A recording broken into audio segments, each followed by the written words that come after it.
سلام، إن شاء الله تكونوا كامل بخير.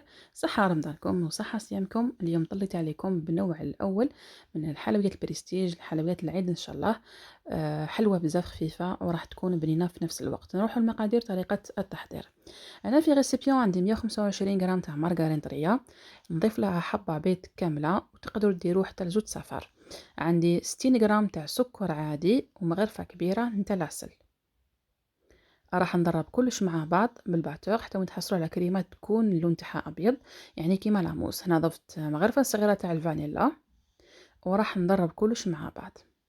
بعدها راح نضيف 100 غرام تاع النوع تاع نوازت ولا اي نوع تاع مكسرات يكون عندكم.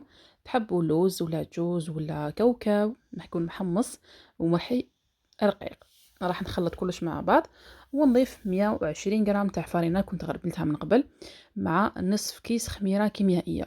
هنا لابا تاعنا ما راحش تكون يعني حكمة روحها كيما تاع الصابلي، راح تكون تتلاصق كيما تاع البتي فور باش الحلوة تاعنا تجي خفيفة ومهوية.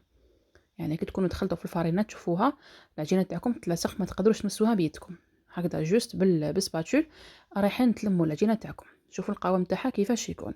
راح نخليها تريح حوالي 5 دقائق ونجيب المول تاعنا اللي رايحين نطيبوا فيه الحلوى تاعنا. انا استعملت هذا الموديل وتحبوا ديروا اي نوع يكون عندكم. انا فضلت هذا الموديل باش من بعد هذاك الفارغ راح نعمره من الداخل بالكراميل.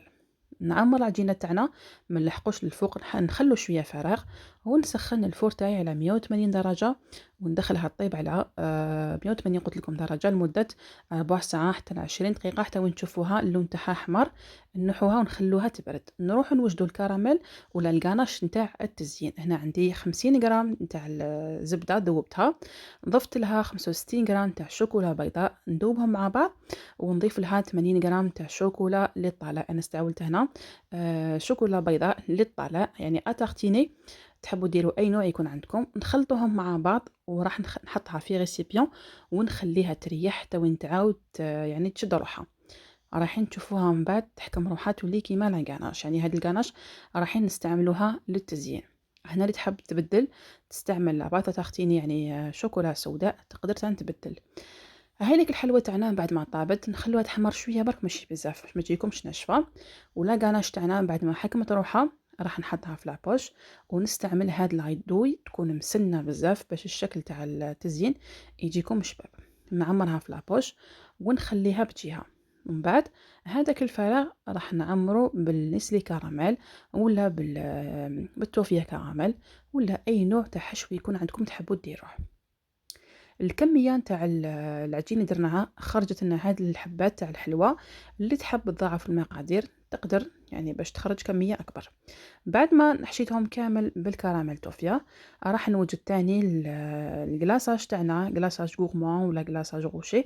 هنا عندي شوكولا بيضاء ذوبتها في حمام مائي، ضفت لها غرفة نتاع الزيت وضفت لها اللوز يكون محمص ومرحي يعني مرحي شويه خشين.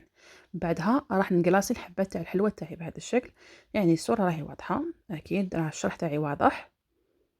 هنا الشوكولا بيضاء نصيحه لكم ولا ملاحظه كي تروحوا تقلاصيو بها الحلوى ما تقلاصيوش بها وهي سخونه لانه ما راح تشد بزاف، راح تجيكم الحبات الحلوى يعني شفافه. من الأحسن كي تذوبوا الشوكولا بلون تاعكم راح تخلوها تريح شوية يعني تولي هكا شوية دافية باش نقدروا نقلاصيو بها الحلوى تاعنا. هكذا راح تحكم فوق الحبة وما تجيكمش الحلوى تاعكم شفافة.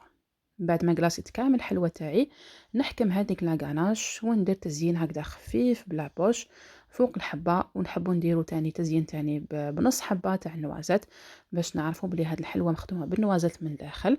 وراح نضيف تاني ورقة صغيرة ولا قطعة يعني غير صغيرة من الورق الذهبي. وكانت الحلوى تاعنا تاع اليوم هايليك الشكل تاعها بزاف شباب، راح تجيكم تاني خفيفة تجيكم بنينة. الذوق تاعها بزاف هايل وكما قلت لكم تقدروا تنديروها بالكاوكاو راح تجيكم تاني بزاف بنينة. شرط الكاوكاو ولا اي نوع مكسرات يكون محمص يعني من غير الجوز اللي ما يتحمصش.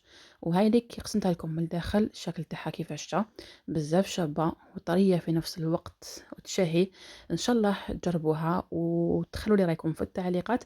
بقى لي غير نقول لكم تهلاو في ربحكم، نتلاقاو ان شاء الله في نوع جديد من انواع حلويات العيد. سلام.